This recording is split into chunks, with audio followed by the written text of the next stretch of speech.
Morning to all of you, Class 8, Subject Social Science, Chapter 10, India after Independence. Dear students, कल हमने how were states to be formed के बारे में पढ़ा था और उसका थोड़ा सा भाग रह गया है। वो पहले मैं कंटिन्यू करूँगी, उसके बाद हम प्लानिंग फॉर डेवलपमेंट के बारे में पढ़ेंगे। On 15 December 1952, 58 days into his fast, Poti Shri Ramamula died. As a newspaper put it, the news of the passing away of Shri Ramamula engulfed entire Andhra in chaos. The protests were so widespread and intense that the central government was forced to give in to the demand. Thus, on 1st October 1953, the new state of Andhra came into being, which subsequently became Andhra Pradesh. तो 58 दिन के अनशक के बाद 15 सितंबर 1952 को पोटी श्री रामुलु का देहांत हो गया। जैसे कि एक अखबार ने लिखा था, श्री रामुलु के देहांत की खबर ने पूरे आंध्र को अस्त व्यस्त कर डाला। विरोध इतना व्यापक और गहरा था कि केंद्र सरकार को आखिरकार ये मांग माननी पड़ी। इस तरह 1 अक्टूबर 1953 को आंध्र के रूप में एक नए राज्य का गठन हुआ, जो बाद में आंध्र प्रदेश बना। After the creation of Andhra, other linguistic communities also demanded their own separate states.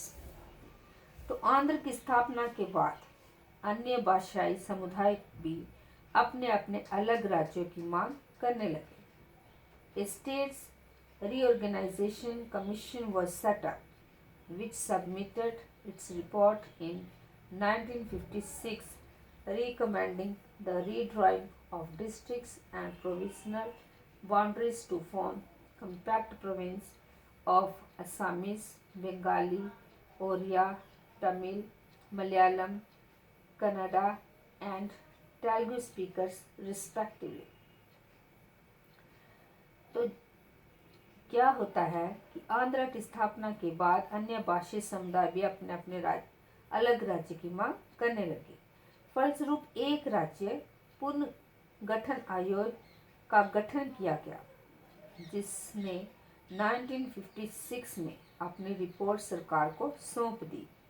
आयोग ने सुझाव दिया कि असमिया, बंगला, उड़िया, तमिल, मलयालम, कन्नड़ और तेलुगु भाषाओं के लिए अलग अलग प्रांतों का गठन करने के उद्देश्य से जिलों और प्रांतों की सीमा को पुनः तय किया जाए।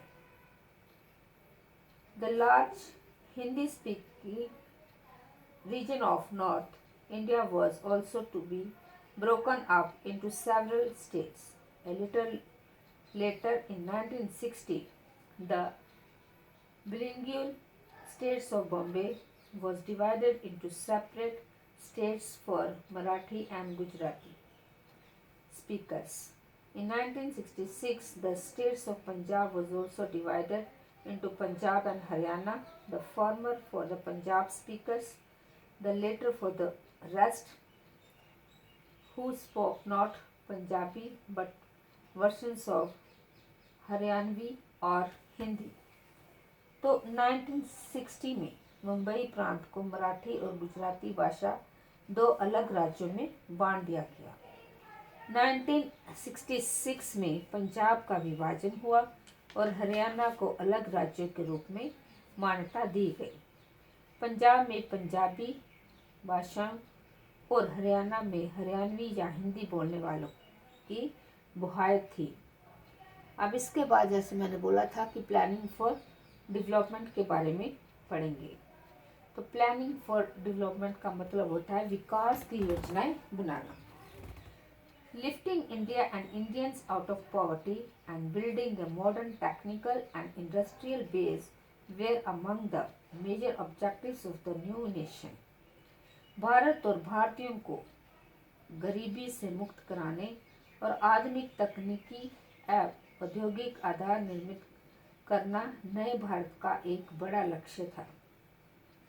In 1950, the government set up a planning commission to help design and execute suitable policies for economic development.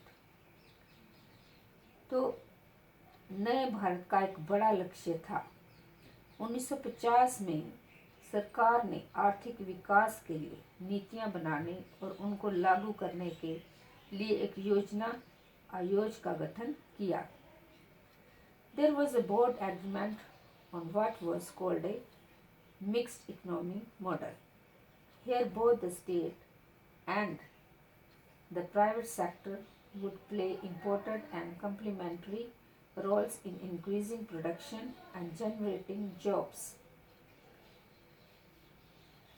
तो इस बारे में ज़्यादातर सहमति थी कि भारत मिश्रित अर्थव्यवस्था के रास्ते पर चलेगा।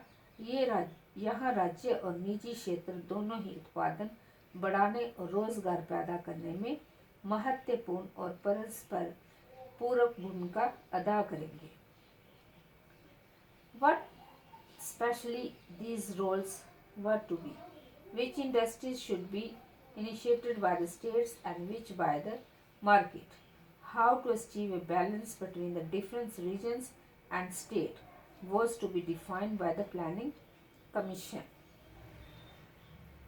तो उन्होंने क्या किया कि कौन से उद्योग सरकार द्वारा और कौन से उद्योग बाजार द्वारा यानी निजी उद्योगपतियों द्वारा लगाए जाएंगे, विभिन्न क्षेत्रों और राज्यों के बीच किस तरह का संतुलन बनाया जाएगा, इन सब को परिभाषित करना योजना आयोजन का काम था।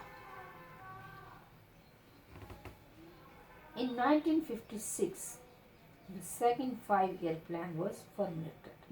अब 1956 में दूसरी पंचवर्षीय योजना तैयार की गई। This focused strongly on the development of heavy industries such as steel and on the building of large dams.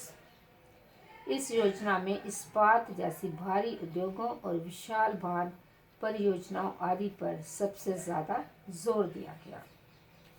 These sectors would be under the control of the state.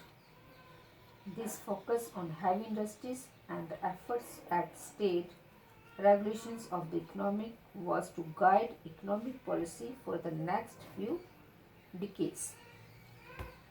तो ये काम सरकारी नियंत्रण के अंतर्गत रखे गए। भारी उद्योगों पर यह जोर और अर्थव्यवस्था की राज्य नियंत्रण की कोशिशें अगले कुछ दशकों तक आर्थिक नीति को प्रभावित करती रहीं।